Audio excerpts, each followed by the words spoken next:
بسم اللہ الرحمن الرحیم۔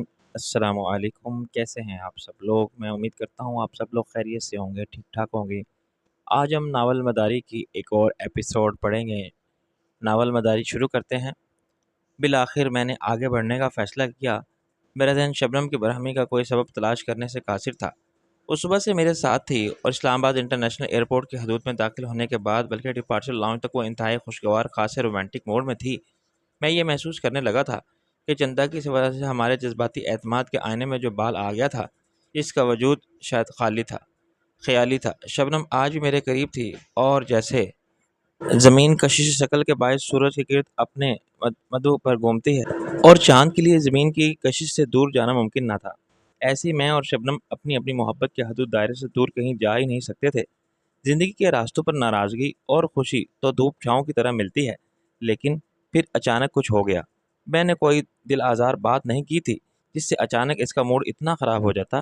ڈپارچر لاؤنج میں کسٹمر اور امیگریشن کے کاؤنٹرز پر روانگی سے قبل فارمیلٹیز پوری کرتے ہوئے میں سخت الجھن کا شکار رہا۔ کہاں تو محبت میں دیوانگی کی انتہا کہ وہ مجھے لاہور سے اسلام آباد تک چھوڑنے آئی، محض میرے ساتھ ایک لانگ ڈرائیو کو انجوائے کرنے کے لیے، اور اب اکیلی واپس جائے گی، رات بھر ڈرائیونگ کرے گی اور صبح تھکن سے بے حال لاہور پہنچے گی۔ اور کہاں یہ نفرت کا شدید رد عمل کہ اس نے سب کے سامنے مجھے ذلیل گالیاں دیں اور میری شکل دوبارہ نہ دیکھنے کا عہد کر کے چلی گئی۔ آخر کیوں؟ کیا ہو گیا تھا شبنم کو؟ کیا دیکھ لیا تھا اس نے؟ ایئرپورٹ پر میرے ساتھ چلتے چلتے اس پر یہ دورہ کیوں پڑ گیا؟ اس کی اور میری قربت اب نئی نہیں رہی تھی۔ ہم ایک دوسرے کے موڈ اور مزاج، عادت اور فطرت کی خوبیوں خامیوں کو پرکھ چکے تھے، ایک دوسرے کو سمجھتے تھے۔ شبنم کا رویہ کبھی اس حد تک انپریڈکٹیبل نہیں رہا تھا کہ گھڑی میں تولا اور گھڑی میں ماشا۔ ٹرانزٹ لاؤنج میں داخل ہونے والا میں آخری شخص تھا، باقی مسافر طیارے میں سوار ہونے کے لیے جا چکے تھے۔ اگر مجھے 10 منٹ دیر ہو جاتی تو جہاز کے دروازے بند ہو جاتے اور میں فلائٹ مس کر دیتا۔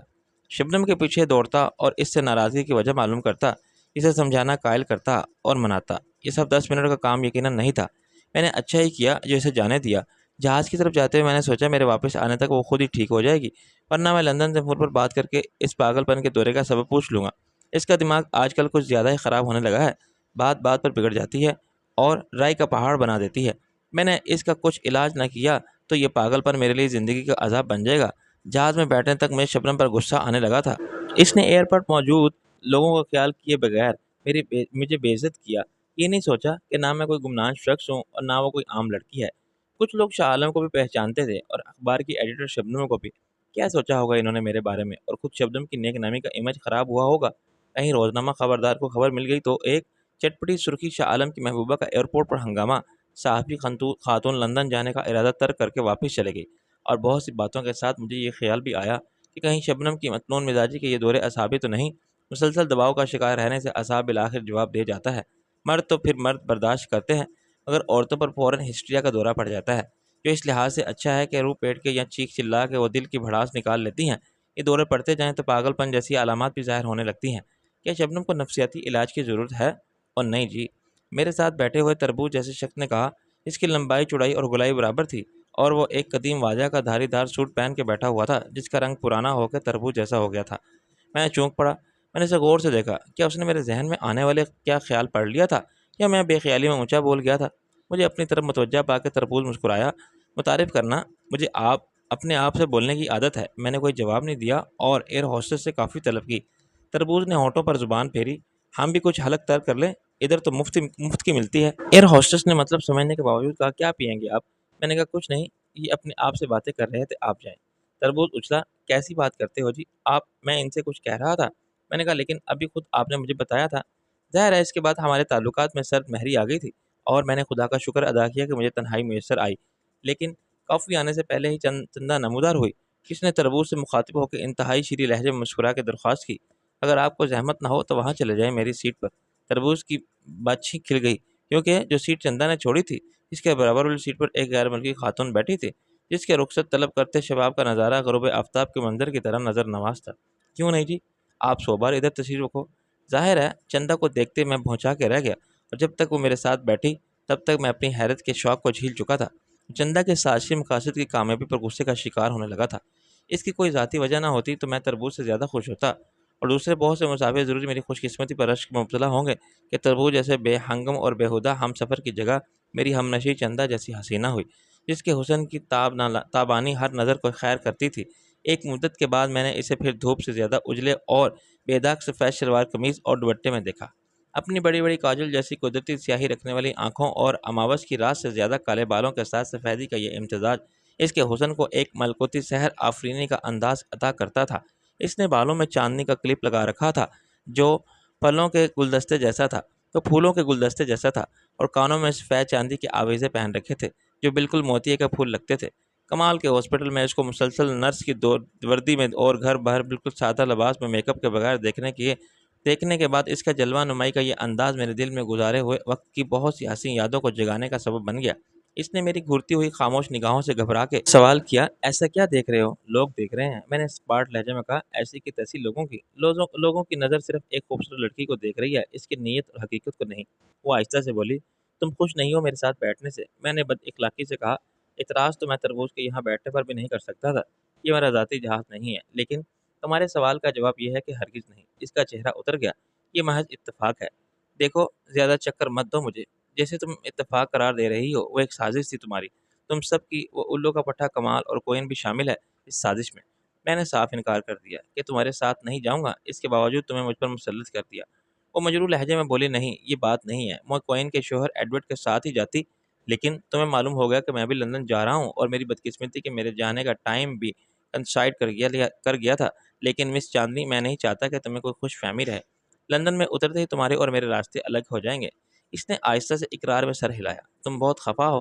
میں نے تلخ اور طنزیہ لہجے میں کہا، جی نہیں، میں بہت خوش ہوں اور بہت شکر گزار ہوں آپ کے ہر جھوٹ کا جو آپ نے میری زندگی میں زہر گھولنے کے لیے بولا۔ اس تمام ذلت کے بعد جو تم نے مجھے دی اور اس رسوائی کی اذیت کے بعد جو میں نے تمہاری وجہ سے اٹھائی، تمہارا یہ سوال میرے زخموں پر نمک پاشی کے سوا کیا ہے؟ اس کی آنکھوں میں آنسوؤں کی نمی آ گئی۔ تم کہتے ہو تو میں واپس چلی جاتی ہوں اپنی سیٹ پر۔ اس سے پہلے کہ میں یس پلیز کہہ سکتا، ایئر ہوسٹس نے اسے اور مجھے کافی تھما دی۔ اور کچھ سر؟ میں نے ایک گہری لمبی سانس لے کر کہا، نو تھینک یو، اور پھر چندا کی طرف دیکھا۔ خدا کے لیے اپنا رونا مت شروع کر دینا۔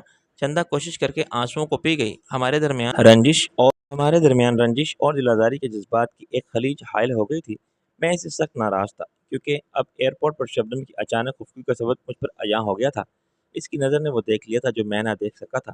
اس نے یقیناً ڈپارچر لاؤنج کے اندر جانے والوں کی قطار میں چندا کو دیکھ لیا تھا۔ میرے ادھر ادھر دیکھنے سے پہلے ہی چندا لاؤنج کے بڑے بڑے شفاف شیشوں کے پیچھے مسافر کے ہجوم میں گم ہو چکی تھی۔ اچانک شبنم کو احساس ہوا تھا کہ اس کو بیوقوف بنایا گیا، اس سے جھوٹ بولا گیا۔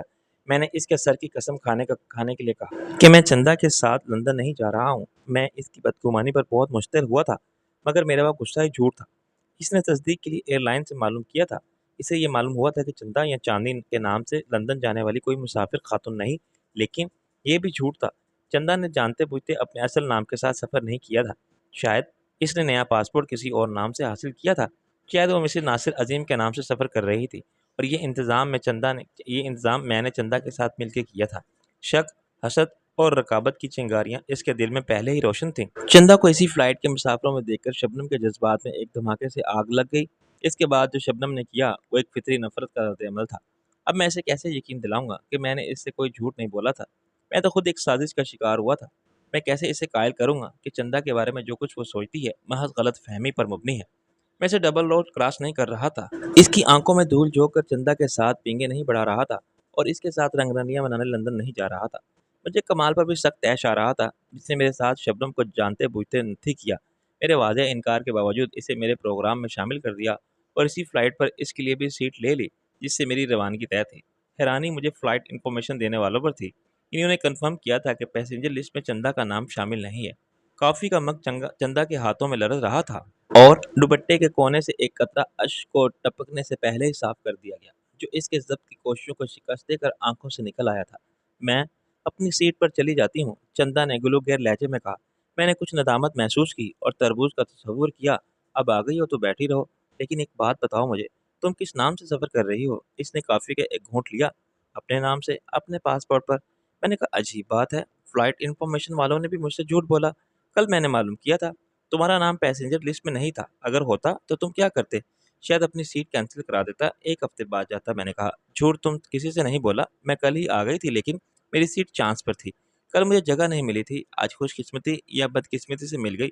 مجھے تو یہ بالکل معلوم نہیں تھا کہ تم بھی اسی فلائٹ پر ہو اگر تم لیٹ نہ ہوتے تو شاید ہماری ملاقات ٹرانزٹ لاؤنج میں ہو جاتی۔ میں نے تمہیں جہاز میں آتے ہوئے دیکھا تھا۔ میں 4 کتاریں چھوڑ کے پیچھے بیٹھی ہوئی تھی۔ مجھے خاصی شرمندگی محسوس ہوئی۔ دنیا اتنی جھوٹی نہیں تھی جتنا میں نے اسے فرض کر لیا تھا۔ تم اکیلی کیوں جا رہی ہو؟ ایڈورڈ کو اچانک فلو کا اٹیک ہو گیا۔ اس الو کے پٹھے کے کمال نے کہا ہوگا کہ تم جاؤ، جہاز میں تمہیں ناصر مل جائے گا، اسے پکڑ لینا۔ مجھے معلوم ہے کہ تم ناصر عظیم نہیں، شاہ عالم ہو، وہ تلخی سے بولی۔ لندن میں تمہارا ایک کزن بھی تو ہے، میں نے باہر دیکھتے ہوئے کہا۔ ہاں ہے، تم فکر مت کرو، میں تمہارے ساتھ نہیں جاؤں گی، میرا کزن مجھے ریسیو کرنے آئے گا۔ باہر ایک تاریک آسمان کے سوا دیکھنے کے لیے کچھ بھی نہیں تھا۔ تم جانتی ہو میں لندن کیوں جا رہا ہوں؟ میں صرف یہ جانتی ہوں کہ تم میرے ساتھ نہیں یہ دوہری زندگی تم کیوں گزار رہے ہو ناصر؟ کیا مجبوری ہے؟ میں نے کہا تم سے کس نے کہہ دیا کہ یہ مجبوری ہے؟ یعنی تم جو بھی کر رہے ہو اپنی مرضی اور خوشی سے کر رہے ہو۔ پہلے تم اپنی مجبوری کا رونا روتے تھے، قسمیں کھاتے تھے اور معافیاں مانگتے تھے مجھ سے کہ تم مجبور ہو شاہ عالم بننے پر۔ تم نے کون سا معاف کر دیا تھا؟ میں نے تلخ لہجے میں کہا۔ بے شک وہ غلطی تھی میری، لیکن اب میں سوچتی ہوں کہ میں تمہاری مجبوری کا عذر قبول کر لیتی تو اس سے بھی کیا فرق پڑتا؟ پھر ناصر عظیم بن کے کون سا تم لوٹ آئے؟ میں نے کہا غلط بات مت کرو، یہ بات ابھی اتنی پرانی نہیں ہوئی کہ تم جو چاہو کہہ دو اور میں مان لوں۔ میں تو بار بار لوٹ کے آیا تھا چندا، مسلسل دستک دیتا رہا، لیکن تم نے اپنے دل کے دروازے ایسے بند کر لیے تھے کہ تمہارے کانوں تک میری آواز ہی نہیں گئی تھی۔ اس نے کچھ دیر بعد کہا، اب اگر مجبوری نہیں تو شاہ عالم کیوں بنے ہو؟ تم تو کہتے تھے کہ اس دلدل سے نکلنا میرے بس کی بات نہیں، پھر آج خود اس دلدل میں کیوں اترے ہو؟ میں نے ایک گہری سانس لی۔ کیا کروں گی تم یہ جان کے؟ نہ بتانا چاہو تو تمہاری مرضی، وہ آہستہ سے بولی۔ خاموشی کا ایک اور طویل وقفہ آیا جس میں وہ خاموش بیٹھی کچھ سوچتی رہی۔ شاید اس وقت کے بارے میں جسے واپس لانا اس کے اختیار میں نہ تھا۔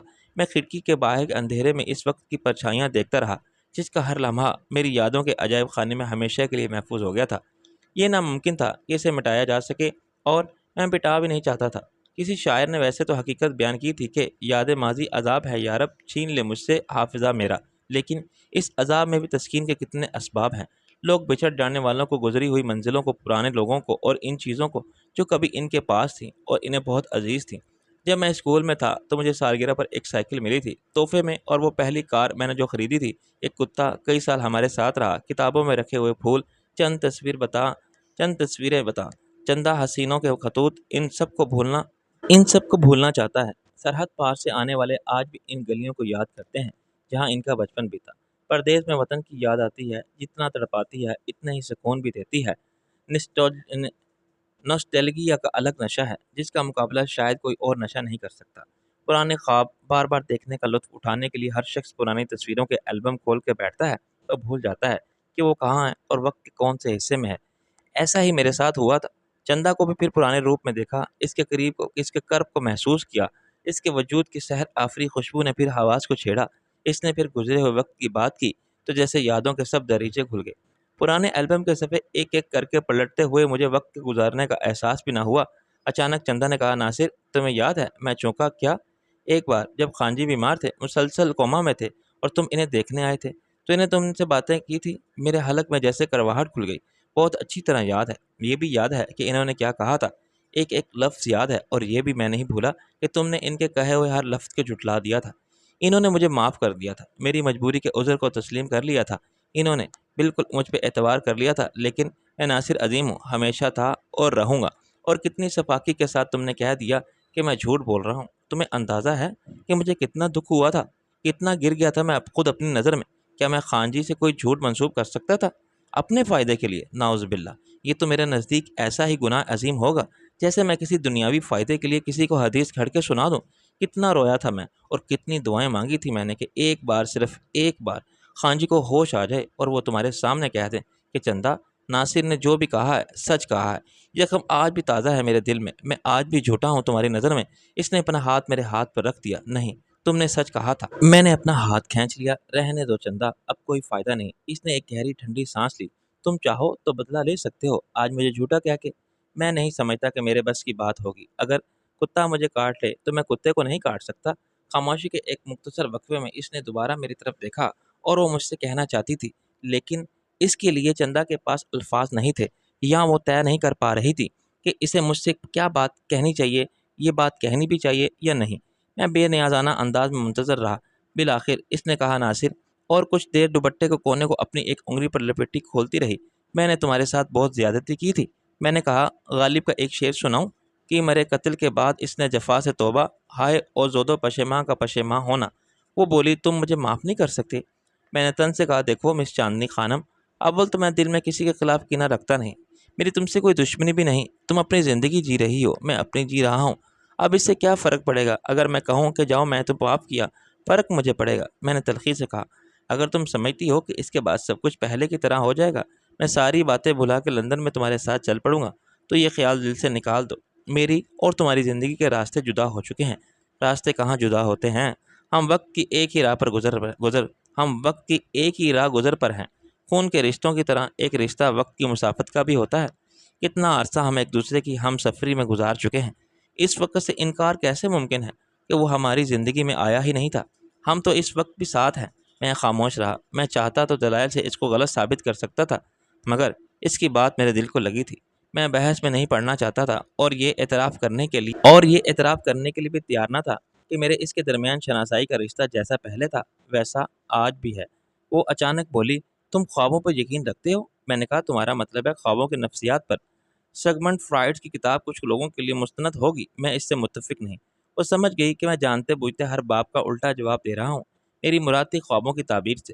تم نے کبھی خان جی کو خواب میں دیکھا؟ میں سنبھل گیا، ہاں، یاد نہیں پڑتا کتنی بار۔ تم جانتے ہو دنیا میں خدا کے بعد مجھے ان کے سہارے پر کتنا بھروسہ تھا، میں سوچ بھی نہیں سکتی تھی کہ میرے لیے ان کے بغیر جینا ممکن ہوگا۔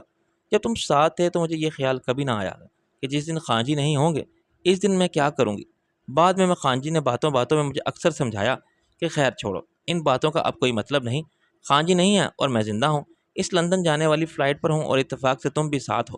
میں نے پہلو بدل کے کہا تم خواب کی بات کر رہی تھی؟ ہاں، ان کے انتقال کے بعد میرا ٹوٹل نروس بریک ڈاؤن ہو گیا تھا، جو ایک قدرتی بات تھی۔ میں ہر وقت روتی رہتی تھی، رات کو سو نہیں سکتی تھی، بہت زیادہ خوفزدہ تھی، خان جی کی چیزوں کو سامنے رکھے گھنٹوں چپ بیٹھی رہتی تھی۔ خیر وہ وقت گزر گیا، کمال نے میرا علاج کیا، قمر نے بہت سہارا دیا اور کمال نے بہت بڑی محنت سے علاج کیا۔ سکون آور دوائیں کھانے والے ان کے عادی ہو جاتے ہیں، پھر ان دواؤں کے بغیر جینا مشکل ہو جاتا ہے۔ شاید میرے ساتھ بھی ایسا ہی ہوتا، مگر کمال نے واقعی کمال کر دیا۔ وہ بہت آہستہ آہستہ مجھے پھر نارمل لائف کی طرف لایا۔ شاید پوری طرح نارمل اب بھی نہیں ہوں میں، لیکن اب مجھے احساس ضرور ہے کہ میں نارمل نہیں ہوں، اور یہ خواہش بھی رکھتی ہوں کہ نارمل ہو جاؤں۔ تم پھر کہو گے کہ خوابوں کی بات تو بیچ میں ہی رہ گئی۔ میں پرانے دکھڑے رونے بیٹھ گئی۔ یہ بات نہیں، دراصل میں جو بتا رہی ہوں اس کا میرے خوابوں سے تعلق ہے۔ میں نے کبھی خان جی کو خواب میں نہیں دیکھا، پتہ نہیں کیوں مجھے یہ خیال آتا ہے کہ وہ ناراض ہیں مجھ سے، اس لیے وہ میرے خوابوں میں نہیں آتے۔ کمال نے مجھے سمجھایا کہ معاملہ اس کے بالکل برعکس ہوتا ہے۔ خان جی کی روح تمہاری حالت دیکھ کے یقیناً بے چین ہوگی، مگر وہ تمہارے خواب میں اس لیے نہیں آئے کہ تم خواب میں انہیں دیکھو گی اور ان سے باتیں کرو گی تو تمہاری پرسکون زندگی پھر انتشار کا شکار ہو جائے گی۔ یہ بات میری سمجھ میں آ گئی، شاید اسی لیے کہ ایک دوست، ہمدرد اور مسیحا کے طور پر میں پوری طرح کمال پر ڈیپینڈنٹ تھی۔ وہ زندگی کی طرف میری رہنمائی کر رہا تھا، میرا سہارا بنا ہوا تھا۔ میں اسے غلط سمجھ ہی نہیں سکتی تھی۔ اتنی ہمت کہاں تھی مجھ میں کہ خود کچھ کر سکوں، لیکن گزشتہ ہفتے میں نے انہیں خواب میں دیکھا۔ میں نے کہا اب تو خوش ہوں گے وہ؟ نہیں، وہ مجھ سے خفا تھے۔ میں نے دیکھا کہ وہ سائے کی طرح دروازے میں کھڑے ہیں، ان کے پیچھے تیز روشنی تھی مگر سامنے تاریکی تھی، میں ان کا چہرہ صاف نہیں دیکھ سکتی تھی۔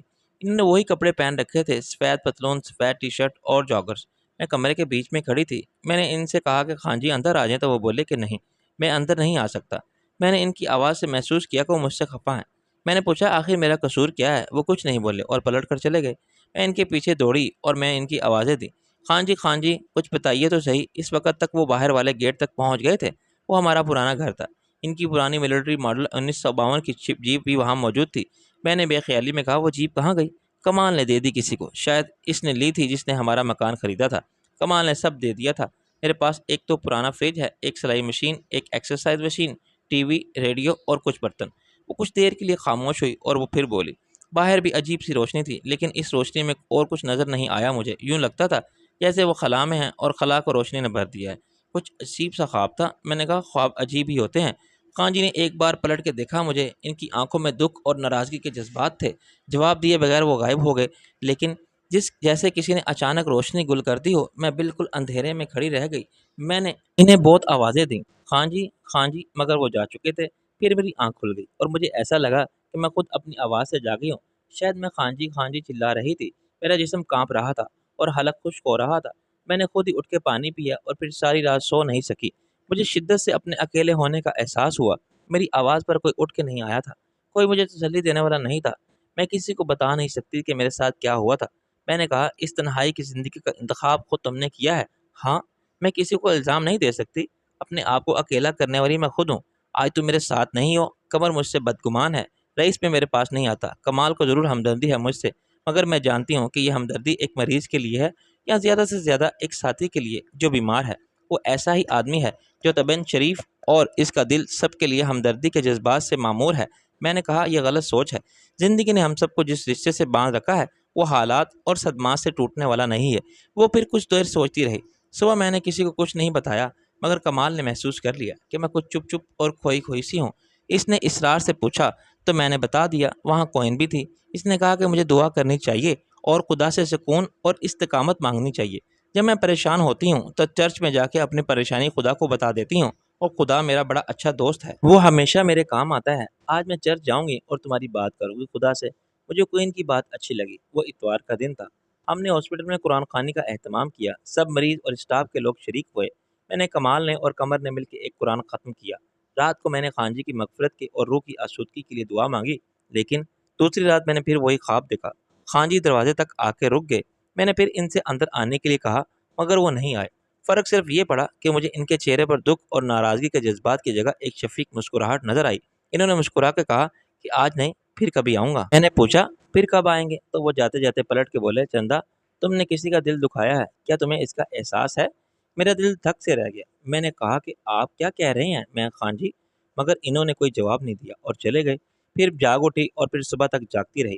میں نے محسوس کیا کہ آہستہ آہستہ بالکل نامعلوم طریقے پر مجھے چندا سے ہمدردی ہو گئی ہے۔ میرے دل میں اس کے خلاف جذبات رنجش و قدرت پر مبنی ہو گئے تھے۔ ان کو نفرت کا نام دیا ہی نہیں جا سکتا تھا، کیونکہ اس لڑکی سے نفرت کرنا میرے اختیار کی بات ہی نہیں تھی، جس کے نام سے میں نے اپنی زندگی کر دی تھی۔ لیکن اپنی ایک غلطی پر اس کے حاسدانہ پر عداوت اور ذات امیز رویے نے مجھے اس سے بہت دور کر دیا تھا۔ میں نے سخت مایوس تھا اور اپنے آپ سے بھی خفا تھا۔ مجھے چندا سے سخت شکایت تھی کہ اس نے مجھے معاف نہیں کیا تھا اور مجھ پر واپسی کے دروازے اتنے بے رحمی کے ساتھ بند کیے کہ میں لوٹ کے ایک اجنبی دنیا میں پناہ لینے پر مجبور ہو گیا۔ تاہم یہ امید میں نے گم نہیں کی تھی کہ ایک دن چندا کو میرے ساتھ کی جانے والی زیادتی کا احساس پشیمان ضرور کرے گا۔ مجھے یوں لگے گا جیسے اچانک مجھے اس سے کوئی گلہ نہیں رہا، کیونکہ مجھے معاف کرنے کی بجائے اب وہ الٹا مجھے معاف نہ کرنے پر مجھ سے معافی مانگ رہی تھی، اور یہ احساس اس کے لیے ایک عذاب بن گیا تھا۔ مجھے اس پر ترس آیا اور مجھے فرید عباسی کی بات یاد آئی۔ شاید اس نے غلط نہیں کہا تھا کہ چندا کو میری مدد کی ضرورت ہے۔ میں نے اس کی مدد نہ کی تو وہ ساری دنیا کی ہمدردی بھی اسے ناکافی ہوگی۔ اپنے احساس جرم کی خلش اس کے لیے ایک نیا روگ بن جائے گی، اور وہ اسی طرح بیٹھی رہی۔ دوسرے دن کمال نے مجھے ایک گولی دے دی۔ میں وہ پہلے ہی بھی استعمال کر چکی تھی۔ دماغ کو متاثر کرنے والی دوائیں بھی بڑی عجیب تاثیر رکھتی ہیں۔ ایک زمانے میں مجھے ڈراؤنے خواب پریشان کرتے تھے، یہ گولی کھانے سے وہ خواب غائب ہو گئے تھے۔ لیکن اس دن میں نے جانتے بوجھتے وہ گولی نہیں کھائی۔ مجھے ایسا لگا کہ گولی کھا کے میں اس دروازے کو مقفل کر دوں گی جس کی دہلیز تک آ کے خان جی دوبارہ لوٹ گئے تھے۔ میں چاہتی تھی کہ ان کی ناراضگی دور کروں اور وہ اندر آئیں، مجھ سے بات کریں۔ اگر میں خوابوں کا در بند کر دیا تو وہ کیسے آئیں گے؟ ایک خواب کا مسلسل 2 دن نظر آنا یقیناً کوئی معنی رکھتا تھا۔ اچانک میرے لیے اس خواب کی بہت اہمیت ہو گئی اور مجھے یقین تھا کہ اس کے پیچھے کوئی الہامی اشارہ ہے تو دست غیب سے اس کی وضاحت بھی کرے گا۔ خان جی مجھے ضرور بتائیں گے کہ وہ مجھ سے کیوں خفا ہیں اور میں نے کس کا دل دکھایا ہے۔ میں نے کہا تمہیں میرا خیال نہیں آیا؟ اس نے میری طرف دیکھا۔ اس کی آنکھوں میں ایک شرمسار التجا تھی، اعتراف تھا اپنی کوتاہی کا اور اظہار تھا اپنی کم آگاہی کا۔ اس نے آہستہ سے سر ہلایا۔ بالآخر آیا، دیر سے آیا مگر آیا۔ میں سونا چاہتی تھی لیکن نہ جانے کیوں نیند میری آنکھوں سے دور تھی، کوئی خلیش تھی جس کے باعث میں کروٹیں بدلتی رہی اور سوچتی رہی۔ میں سونا چاہتی تھی تاکہ خان جی کو پھر خواب میں دیکھوں، مگر سونا مشکل ہو رہا تھا۔ میری کیفیت کو غالب نے ایک شعر میں بیان کیا تھا، وہ آ کے خواب میں تسکین اضطراب تو دیں، دلے مجھے تپش دلے مجال خواب تو دیں۔ میں حیران رہ گیا، حالانکہ اس میں حیرانی کی کوئی بات نہیں تھی۔ چندا کا شعری ذوق ہمیشہ سے ایسا ہی تھا، اسے دیوان کے دیوان ازبر تھے، مارشل آرٹ میں مہارت کی طرح۔ اس معاملے میں بھی اکثر میں اس سے مار کھا جاتا تھا۔ آج وہ پھر پہلے کی طرح باتیں کر رہی تھی اور میں پہلے کی طرح بے خودی میں سن رہا تھا۔ اچانک ہمارے درمیان گزرے وقت کا فاصلہ بے معنی ہو گیا تھا، قید زمان و مکان کا وجود نہیں رہا تھا۔ میرے آس پاس PIA کے لندن جانے والی فلائٹ طیارے کے اندر کی دنیا، آس پاس بیٹھے ہوئے مسافر، جہاز کی روشنیاں اور قلم جو دکھائی جا رہی تھی، اور جسے مسافر ہیڈ فون کانوں پر چڑھائے بڑے انہماک سے دیکھ رہے تھے۔ وہ سیٹ پر جس پر میں اور چندا ساتھ ساتھ بیٹھے تھے، سب کا مفہوم ہی نہیں رہا تھا۔ میرے سامنے وہ تھی، اس کا پیکر حسن و درآنائی تھا، اس سے وابستہ یادوں کا مہرباں سلسلہ تھا، اور اس کی آواز کی نغمگی کا بہتا آبشار تھا، اور میں محصور بیٹھا تھا۔ پھر میرا خیال ہے کہ ذرا دیر کے لیے میری آنکھ لگی، یا شاید اس وقت بھی میں جاگ رہی تھی، جب میں نے تمہیں اپنے روبرو دیکھا اور تمہاری آواز بھی سنی۔ تم نے کہا، چندا، آخر کب آئے گا تمہیں یقین کہ تم نے میرا دل دکھایا تھا؟ اور میں چونک پڑی۔ مجھے اپنے آپ سے اتنی ندامت محسوس ہوئی کہ میں بیان نہیں کر سکتی، اس خیال پر کہ آخر مجھے یہ خیال پہلے کیوں نہیں آیا۔ یہ بھی کوئی کہنے کی بات تھی جو خان جی کو کہنا پڑی۔ میں خاموش لیٹی چھت کو گھورتی رہی اور سوچتی رہی۔ بہت سی باتیں یاد آئیں مجھے جو بہت تکلیف دیتی۔ مجھے وہ رویہ یاد آیا جو میں نے تمہارے ساتھ روادار رکھا تھا، اور ہر غلطی جسے میں نے پہلی غلطی نہیں سمجھا تھا مجھ پر ایک ایسے واضح ہوتی گئی جیسے سورج نکلتا گیا تو دھوپ بڑھنے کے ساتھ ساتھ دھند اور قہر میں ڈوبے ہوئے منظر جو نگاہوں سے اوجھل تھے، رفتہ رفتہ صاف نظر آنے لگے تھے۔ اپنے ہر فعل کو میں نے تمہاری نظر سے دیکھا تو مجھے یقین نہ آیا کہ میں ایسا بھی کر سکتی تھی، لیکن میں نے جو کیا وہ پاگل پن تھا۔ میں اپنے ہوش و آواز میں نہیں تھی۔ میں بہت پچھتائی، اور میں نے جتنا سوچا اتنی ہی میری نظر میں میرا جرم سنگین سے سنگین تر ہوتا گیا۔ میں نے طے کیا کہ آپ جیسے بھی ہوگا تم سے معافی مانگوں گی، اور ظاہر ہے کہ مجھے آسانی سے معافی نہیں ملے گی۔ کفارے کے طور پر مجھے اس سے زیادہ ذلت کا عذاب برداشت کرنا ہوگا جتنا تم نے جھیلا تھا، لیکن میں اس کے لیے تیار تھی۔ میں نے تہیہ کر لیا تھا کہ خواہ تم مجھے ٹھکراؤ، دھتکارو، مجھ سے دور بھاگو، مجھ سے نفرت کا اظہار کرو، میں اس وقت تک اپنے آپ کو معاف نہیں کروں گی جب تک مجھے یقین نہ آ جائے کہ اب تمہارے دل پر میری طرف سے کوئی غبار نہیں رہا۔ تم چندا کے لیے وہی ناصر عظیم ہو جو تھے، اور چندا تمہارے لیے پھر وہی ہوگی جو تھی۔ کیا یہ ممکن ہوگا؟ میں نے سوچا، مگر جہاں چاہ ہے وہاں راہ ہے، اور آدمی کوشش کرے تو خدا کو بھی پا لیتا ہے۔ جیسے خدا پر بندے کا یقین ابدی و ازلی ہے کہ وہ تھا، ہے اور رہے گا، اور یہ کہ وہ حد لا شریک ہے، ایسے ہی تمہاری ذات پر میرا اعتماد ہے کہ وہ خواہ کچھ بھی ہو جائے تم مجھ سے نفرت نہیں کر سکتے، تم مجھے نظر انداز نہیں کر سکتے ہو، بھلا ہی نہیں سکتے۔ تم مجھے غصے میں برا بلا کہہ سکتے ہو، تھپڑ بھی مار سکتے ہو، مجھ سے بات کرنا بند کر سکتے ہو، مجھے نظر سے گرا بھی سکتے ہو، مگر میری سزا کو تم تمام عمر کے لیے جاری نہیں رکھ سکتے۔ ایک بار پھر غالب کی زبان میں کہوں، حد چاہیے سزا میں عقویت کے واسطے، آخر گناہ گار ہوں، کافر نہیں ہوں میں پھر حیران رہ گیا، حالانکہ اس میں حیرانی کی بات نہیں تھی۔ چندا آج پھر وہی زبان بول رہی تھی جو اس کی مادری زبان تھی، لغوی معنوں میں، کیونکہ یہ ذوق فنکارانہ مزاج سے اپنی ماں کی طرف سے ملا تھا۔ اس ذوق و شوق کی نشوونما میں خان جی کی حوصلہ افزائی ضرور شامل تھی، مگر انہوں نے چندا کو شعر و ادب یا موسیقی کی طرف مائل نہیں کیا تھا۔ خان اعظم جتنے بڑے انسان تھے اتنے ہی مزاج کے اعتبار سے پیشہ ور یعنی پروفیشنل سولجر تھے۔ انہوں نے بڑے نظم اور سلیقے کے ساتھ مجھے اور چندا کو مارشل آرٹ کی تعلیم دی تھی، ایک نظریاتی ڈسپلن سکھایا تھا۔ بیشتر مسافر اب سو گئے تھے یا سونے کی ناکام کوشش میں مصروف تھے۔ ہمارے آگے دو کاروباری ہم سفر دنیا بھر کے شیئرز کی مارکیٹ ویلیو اور یورپی ممالک کے ٹیکسٹائل کو WTO تک کے مسائل پر بحث کرتے کرتے تھک گئے تھے، اور ان میں سے ایک کے خراٹے پیچھے تک سنائی دے رہے تھے۔ کچھ ایسا ہی حال مخالف سیاسی نظریات رکھنے والے دو پارٹی لیڈرز کا بھی تھا جو ملکی سیاست کے کسی اہم معاملے پر صلاح مشورے کے لیے لندن جا رہے تھے۔ پیچھے دو متحارب مذہبی عقائد کے حامل علماء کی بحث کچھ دیر شائستگی کے دائرے میں رہی، پھر دونوں کی قوت برداشت جواب دینے لگی تو انہوں نے ایک دوسرے پر ذاتی حملے شروع کیے۔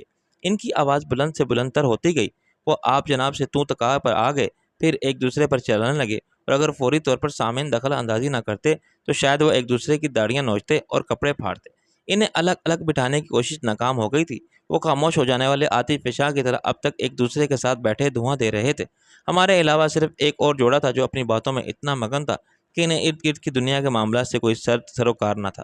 جہاز میں اگر ہائی جیکر آ جاتے تب بھی شاید وہ ایک دوسرے کے شانوں سے شانے ملائے اسی طرح ہنستے اور باتیں کرتے رہتے۔ صاف ظاہر تھا کہ ان کی بھی ابھی شادی ہوئی ہے اور وہ ہنی مون منانے نکلے ہیں۔ اس عمر میں اور اس زمانے میں سب ایسا ہی کرتے ہیں، جو نہیں کرتے پچھتاتے ہیں، کیونکہ بعد میں تو ساری شادیاں صرف ازدواجی ذمہ داریاں رہ جاتی ہیں، خواہ وہ لو میرج ہو یا ارینج۔ ان کے علاوہ ہم تھے۔ ابھی تک چندا بول رہی تھی اور میں سن رہا تھا۔ بالآخر وہ تھک گئی اور اس نے اپنا سر پیچھے کر کے آنکھیں بند کر لی۔ میں نے ایئر ہوسٹس کو طلب کیا اور اسے کافی کے لیے درخواست کی۔ کافی پیتے ہوئے میں نے رات کے آسمان کو دیکھا، رات کی تاریکی کا ایک سحر تھا، اور پھر نیچے زمین کو دیکھا جہاں سمندر بھی اتنا ہی تاریک تھا۔ اس اندھے خلا میں جہاز ایک اڑنے والا روشنی کا جزیرہ تھا جس پر 200-250 انسانوں کے ایک آبادی باقی دنیا کے بالکل الگ تھی۔ صبح کے 3:45 تھے اور اجالا بھی کئی گھنٹوں کی مسافت پر تھا۔ میں نے کہا، خان جی اس کے بعد خواب میں دکھائی نہیں دیے؟ اس نے کافی ختم کی۔ کتنی عجیب ہے یہ واردات، شاید کسی اور کے لیے ناقابل یقین ہوگی میری ہر بات۔ مسلسل تیسری رات میں نے نہیں پھر خواب میں دیکھا تو جیسے روشنی کی ایک شرنگ میں سے نمودار ہوئے اور دروازے کے فریم میں ایک سائے کی طرح رک گئے۔ میں نے کہا کہ خان جی، آپ اپنے ہی گھر میں کیوں نہیں آتے؟ انہوں نے کہا کہ گھر تو تمہارا ہے اب۔ میں نے کہا اب آپ مجھے دکھی کر رہے ہیں؟ وہ مسکرائے اور بولے نہیں، دکھی تم خود کر رہی تھی اپنے آپ کو، اور میں تمہیں دکھی نہیں دیکھ سکتا تھا، اس لیے آیا تھا کہ تم سمجھ جاؤ، اور کتنی اچھی بات ہے کہ تم سمجھ گئی۔ پھر وہ آگے آئے اور انہوں نے میرے سر پر محبت سے ہاتھ پھیرا اور مجھے گلے سے لگا کے پیار کیا، اور میں رو پڑی۔ انہوں نے کہا کہ ندامت اور عجز کے اعتراف میں بہنے والے آنسو بڑے قیمتی ہوتے ہیں۔ تم نے کیا شعر سنایا تھا مجھے ایک بار؟ میں نے وہ شعر پڑھ دیا۔ موتی سمجھ کے شان کریمی نے چن لیے، قطرے جو تھے میرے ارق کے انفال کے۔ میں نے کہا خواب میں بھی شعر سنا دیا؟ انہوں نے تو کہا تو سنا دیا، بس اس کے بعد وہ چلے گئے اور جاتے جاتے کہہ گئے کہ تم نے بڑا اچھا فیصلہ کیا ہے، اپنا بوجھ بھی اتار دیا ہے اور میرا بھی۔ حیرت کی بات ہے کہ اس رات میں جاگی نہیں، میں نے دروازے میں سے باہر جاتا ہوا دیکھتی رہی، یہاں تک کہ وہ سایہ بن کے اندھیرے میں گم ہو گئے۔ صبح میں نے اپنے آپ کو بہت بدلا ہوا محسوس کیا، بالکل پہلے کی طرح ہلکا پھلکا اور آزاد۔ یوں لگتا تھا جیسے میرے ذہن میں ایک مکڑی کا جالا تھا جسے نے میرے خیالات کو جکڑ رکھا تھا، اب وہ صاف ہو گیا۔ میں بہت پرسکون اور مطمئن تھی۔ کیا کبھی تمہیں اس کا احساس ہوا؟ میں چونکا۔ کس بات کا؟ یہی کہ تمہاری زندگی اچانک بدل گئی ہے، تم وہ نہیں رہی جو کبھی تھی، تمہارے اندر کوئی ایسی تبدیلی آئی جسے دیکھا جا سکتا ہو، محسوس کیا جا سکتا ہے۔ میں نے نفی میں سر ہلایا۔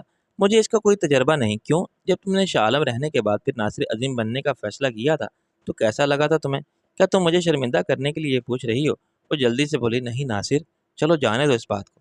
میں نے کہا تمہارے ساتھ جو کچھ ہوا اس میں تمہارے ارادے کو دخل نہیں تھا، اس لیے تمہیں ایسا لگا۔ میں جو کچھ کر رہا تھا اسے ایکٹنگ کہا جا سکتا ہے۔ میں شاہ عالم بنا نہیں تھا، اس کا رول کر رہا تھا۔ اندر سے میں وہی ناصر عظیم تھا جو کہ میں پیدائش سے ہوں اور مرتے دم تک رہوں گا۔ تمہارا احساس بھی ایک ذاتی تجربہ ہے، کسی اور کو فرق تمہارے رویے میں محسوس ہو سکتا ہے، وہی فرق جو ایک نارمل اور ایب نارمل شخص کے رویے میں ہوتا ہے۔ تم بھی پاگل سمجھتے تھے مجھے؟ کیا بے وقوفی کی بات ہے، تم دنیا کے ہر کام ذمہ داری اور عقل اور شعور کے ساتھ کر رہی تھی، صرف میرے معاملے میں تمہارے جذبات بدل گئے تھے۔ اس نے ایک آہ بھری۔ یہ پاگل پن ہی تو تھا۔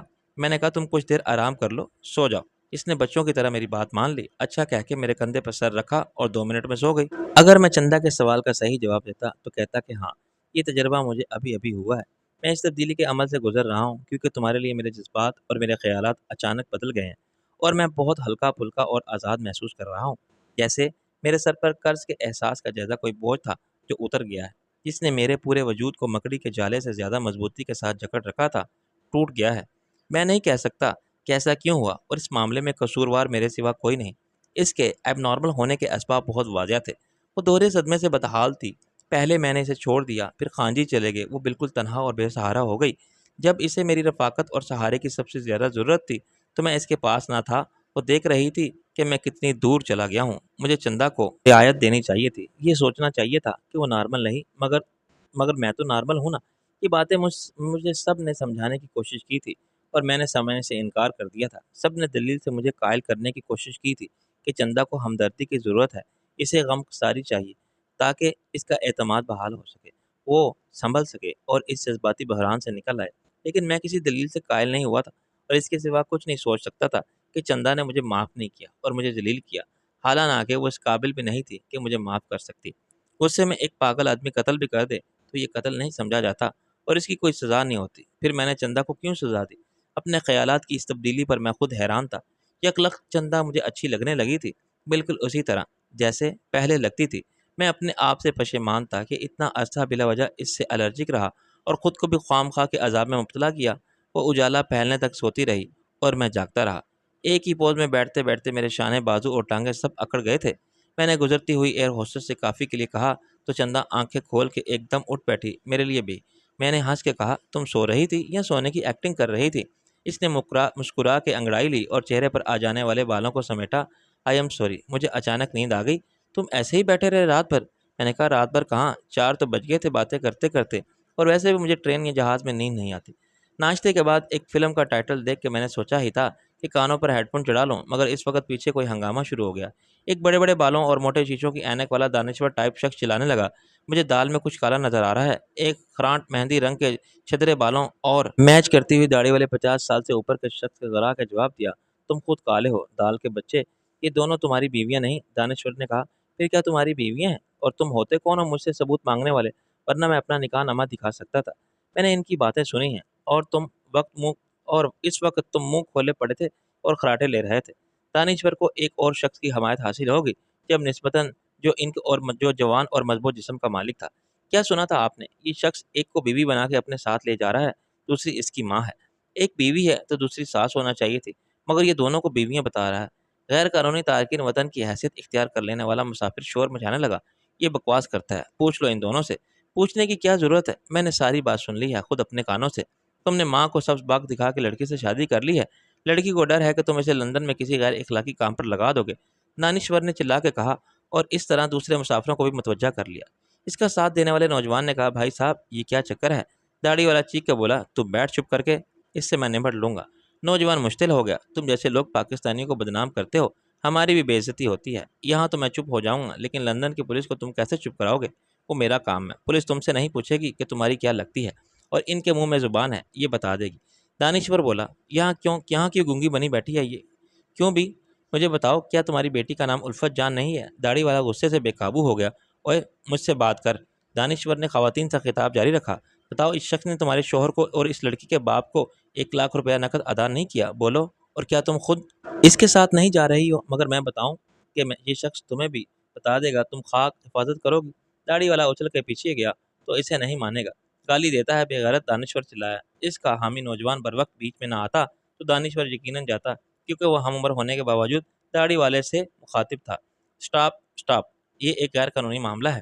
یہ ایک قانونی معاملہ ہے، یہاں لڑائی کرنے کی کیا ضرورت ہے؟ ہم لندن پہنچ کے دیکھ لیں گے۔ ان عورتوں سے پوچھا جائے، ابھی یہ نقاب اٹھا کے چہرہ دکھا دیں، جھوٹ سچ کا پتہ چل جائے گا۔ دانشور نے معاملہ جاری رکھا۔ داڑھی والا پھر اس پر حملہ آور ہوا، پردہ دار عورت کا منہ دیکھے گا تیری تو؟ نوجوان نے اسے پیچھے دھکیل کر نفرت سے کہا، بیٹھ جا آرام سے پہلوان، پردے کی آڑ میں ہی ہوتے ہیں ایسے بندے، سب پتہ چل جائے گا۔ داڑھی والا شور مچانے لگا، اس حرامی کی بات مان رہا ہے تم؟ میری زبان پر کیوں اعتبار نہیں کرتا؟ دانشور بولا، ایئر ہوسٹس کو بلاؤ، وہ انہیں ٹوائلٹ میں لے جا کے بات کر سکتی ہے۔ کپتان کو بتاؤ، غیر قانونی دستاویزات کے ساتھ مسافروں کو لے جانے پر ایئر لائن کو ابھی ذمہ دار سمجھا جاتا ہے۔ داڑھی والا واضح طور پر پریشان نظر آنے لگا تھا اور کھا جانے والی نظروں سے دونوں برقع پوش عورتوں کو دیکھ رہا تھا۔ ان کی زبان درازی کی وجہ سے بھی یہ فساد کھڑا ہوا تھا، اور وہ بک بک نہ کرتی تو کسی کو بھی کچھ معلوم نہ ہوتا۔ وہ جاہل اور بد اخلاق تھا، اور ہر مجرمانہ ذہن رکھنے والے کی طرح اصولی بات کہنے والے کے خلاف جارحانہ انداز اختیار کر لیتا تھا۔ کہیں اور ایسی صورتحال میں وہ فوراً بدماشی اور مار پیٹ پر اتر آتا اور ریوالور نکال کر جان سے مار دینے کی دھمکی دینے سے بھی دریغ نہ کرتا، لیکن جہاز کے اندر وہ مجبور تھا۔ اچانک رائے عامہ اس کے خلاف ہو گئی تھی۔ ہر شخص اس کے اندر سے سمجھ گیا تھا کہ معاملہ گڑبڑ ہے۔ انگریزی محاورے کے مطابق دھواں وہیں سے اڑتا ہے جہاں آگ ہو۔ جہاز کے اتنے مسافروں میں سے اسی ایک پر مشتبہ بکھر نظر آتا تھا، بے سبب نہیں ہو سکتا، اور دانشور ٹائپ شخص کو نہ اس نے ذاتی دشمنی تھی اور نہ بلا وجہ پنگا لینے کی عادت۔ اس نے یقیناً کچھ سنا تھا اور غلط نہیں سنا تھا۔ مثلاً بالآخر ایئر ہوسٹس کی آمد نے حل کیا۔ اس نے کپتان کی طرف سے درخواست کی، پہلے آپ آئیے میرے ساتھ، میں ویریفائی کروں گی۔ آپ کو کس نے اختیار دیا ہے جی؟ داڑھی والا بولا۔ ایئر ہوسٹس نے متانت سے کہا، اختیار کی بات مت کریں، ہم لندن سے پہلے روم میں اترتے ہی آپ کو پولیس کے حوالے کر سکتے ہیں۔ کسی نے داڑھی والے کو مشورہ دیا، وہ معاملہ یہیں طے کر لے گی۔ میں نے اسے واضح طور پر آنکھ مارتے دیکھا۔ اگر وہ داڑھی والے کا ساتھی نہیں تھا تو پھر ایک سیانہ جہاں دیدہ اور دور اندیش شخص تھا، جو بڑے سے بڑے غیر قانونی مسئلے پر مکمکا کو ہر مشکل کا آسان حل سمجھتے ہیں۔ اور جی پہلے ہی ادھر کی پولیس ہے، کہیں بنا بنایا کھیل نہ بگاڑ دے، جیل سے نکالے تو جہاز پر بٹھا کے واپس وہاں استقبال کرے اپنے پیارے وطن کی پولیس، اور ان کے ڈرائنگ روم کی خاطر تواضع سے دشمن کو بھی بچائے۔ پہلے 100 پیاز اور پھر 100 جوتے، بند چمڑی پہلے دے پھر دمڑی اور اس کے بعد جائے، چکی پیسنے کے لیے جے۔ اس نے اچھا نہیں کہ ادھر ہی سودا کر لیں، تم بھی راضی ہم بھی راضی، آرام سے بیٹھے قاضی۔ چنانچہ میرے دیکھتے ہی دیکھتے ایسا ہوا کہ ایئر ہوسٹس 10 منٹ بعد خاتون اول کے ساتھ لوٹی تو اس کے لبوں پر ایک مختلف انداز کی مسکراہٹ تھی۔ دوسری عورت کے ساتھ صرف آنا جانا ہوا۔ میرا اندازہ ہے کہ پہلے ماں گئی تھی اور اس نے بقائے باہمی کے لیے ایئر ہوسٹس کے ساتھ کوئی پرامن معاہدہ کر لیا۔ ممکن ہے اس نے ادائیگی نقد کی ہو یا اپنی خدمات کے مستعار دے دی ہو۔ ایئر لائن کے لوگوں کو کسی کوریئر کی تلاش رہتی ہے جو ان کے لیے سامان لو اور لے جا سکے۔ ایسے کوریئر قربانی کے بکرے کی طرح ہوتے ہیں کہ پکڑے جائیں تو ایئر لائن والے ان کو پہچاننے سے بھی انکار کر دیں، ورنہ دونوں کا کام چلتا رہتا ہے۔ باغباں بھی خوش رہے، راضی رہے، سیاد بھی، اور بلبل عیش کرے۔ کاروباری معاملے میں جذباتی ہونے کی کیا ضرورت ہے؟ ایئر ہوسٹس نے اعلان کیا، میں نے ویریفائی کر لیا ہے، سب ٹھیک ہے، آپ لوگ مطمئن رہیں۔ دانشور ٹائپ شخص کے لیے یہ حسن انتظام بڑی بے عزتی کا بات تھی۔ ایئر ہوسٹس نے اس کے کانوں کی سنی بات کو غلط اور اسے جھوٹا قرار دے دیا تھا اور ایک مجرم کے حق میں بے گناہی کا فیصلہ دے دیا تھا۔ وہ بہت دل ملایا، لیکن رائے ماں کسی پرائے پھڈے میں پڑنے کے لیے تیار نہ تھی۔ ابھی یہ جھگڑا ختم ہی ہوا تھا کہ سامنے ایک نیا کیس ہو گیا۔ حرف عامہ میں سین پارٹ ہو گیا۔ گزشتہ رات سے گوری میم اور تربوز کے مراسم بظاہر ٹھیک ہی جا رہے تھے اور میں نے انہیں کئی بار بے تکلف کا مظاہرہ کرتے ہوئے دیکھا تھا، لیکن اس وقت نہ جانے کیا ہوا کہ گوری میم نے تربوز کے ایک ہاتھ رسید کر دیا۔ چٹاک کی آواز آئی اور میں نے تربوز کو اپنے گال سے ہلاتے دیکھا۔ وہ چلانے لگی، ایئر ہوسٹس، اس کالے بھینسے کو کہیں اور بٹھاؤ ورنہ میں اس کا پیٹ پھاڑ دوں۔ تربوز کی حالت غیر ہو گئی۔ اس نے اردو میں کہا، سالی کے نخرے تو دیکھو، پیسے فٹ رکھ لیے جیب میں، اب ہاتھ نہیں لگانے دیتی، کرنٹ مارتی ہے ہاتھ لگانے سے، پتہ نہیں آگے سے کس نے کہا، اور لوگ ہنس ہنس کے لوٹ پوٹ ہو گئے۔ ایئر ہوسٹس چاہتی تھی کہ چندہ اپنی سیٹ پر جائے اور تربوز کو پھر میرے ساتھ رکھ دیا جائے۔ اب آپس کی بات نہیں رہی تو مسئلے کا یہی حل ہے۔ میں نے کہا، خاتون، ہمیں جدا کرنے سے زیادہ سنگین مسئلہ پیدا ہو جائے گا۔ کیا یہ نہیں ہو سکتا کہ آپ تربوز، میرا مطلب ہے، ان صاحب کو کہیں اور بٹھا دیں؟ وہ مسکرا کے چلے گی اور بالآخر ایک ایسا انتظام کرنے میں کامیاب رہی جس کے مطابق گوری میم کے ساتھ ایک لمبا تڑنگا باکسر ٹائپ نیگرو جا بیٹھا جو مسلسل پیتا رہا تھا اور باقی سفر میں میم کے ساتھ پیتا اور بہکتا رہا۔ تربوز کو ایک میمن بھائی کے ساتھ رکھ دیا گیا جو نیگرو سے جان چھڑا کے اتنا ہی خوش تھا جتنا نیگرو اس میم کے ساتھ۔ چند منٹ بعد روم میں اسٹاپ اوور کا اعلان ہو گیا۔ روم میں ایک گھنٹے کا قیام بڑھ کر 2.5 گھنٹے ہو گیا کیونکہ جہاز میں کوئی معمولی سی فنی خرابی پیدا ہو گئی تھی جسے فلائٹ انجینئر نے دور کر لیا۔ مسافروں کو لانچ تک جانے کی اجازت مل گئی تھی اور ٹانگیں سیدھی کرنے کے لیے علاوہ وہ روم کے ایئرپورٹ کو دیکھنے کی اس مہلت سے بھی بہت خوش تھے۔ میں نے چندا کے ساتھ کچھ دیر ایئرپورٹ کے اندر ڈیوٹی فری شاپ اور سویٹرز کی دکانیں دیکھیں۔ وہاں مختلف